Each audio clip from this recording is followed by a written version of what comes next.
I'm glad to report that we've had a very peaceful ending to a very dangerous situation.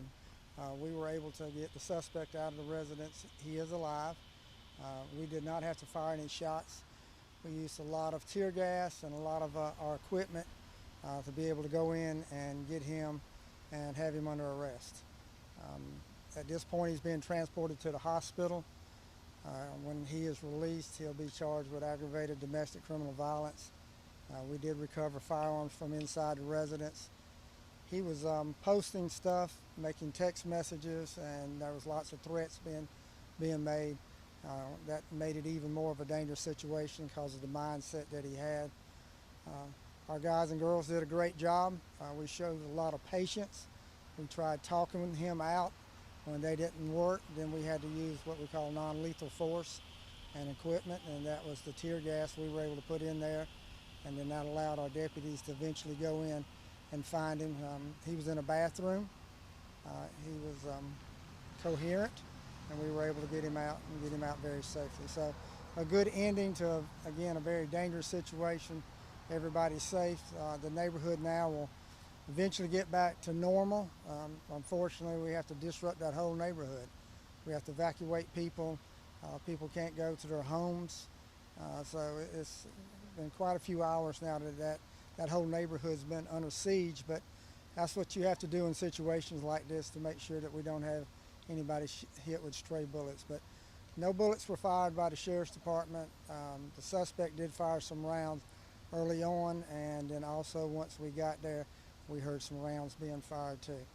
So again, very peaceful ending to a bad situation. Questions? Or any injuries? Um, we don't know what injuries he's got. He's not shot. Again, he was alive. He was talking. There may be some drugs involved in this also, so that may play a factor into it. But the female is safe. We have her at our headquarters. We've been talking with her since she first reported it to us. So again, no one at this point that I know has any life-threatening injuries. Any idea approximately how many guns were in that home? We were told there were three. At one point when we were going in, the deputy said that they'd found two of them. So there's probably a third one in there. We'll find that too. Any run-ins with this individual before? To my knowledge, we haven't had any history with him at all. Again, this is still early on. Our main focus over the last 5 or 6 hours has been is to get him out safely where nobody got hurt. We didn't get hurt and he didn't get hurt, so we were able to accomplish that. Again, by not rushing in, using all the tools that we've got, and they were very successful. And did the female talk a little bit more about what led up to the incident itself? Domestic violence. There was a domestic violence incident that involved some weapons and some threats and some shooting of the guns. And that's what started it, and that's why we were responding to that house. And again, once we responded there, he talked to the door through us and making some threats, and that's when we backed off and called in our special response team, and they were able to make sure that we had a good ending to this. Are you guys able to identify the man right now? No, I don't even have his name at this point. That wasn't important at this point. Was to get him safely out of there and not get any of our people hurt or anybody else hurt.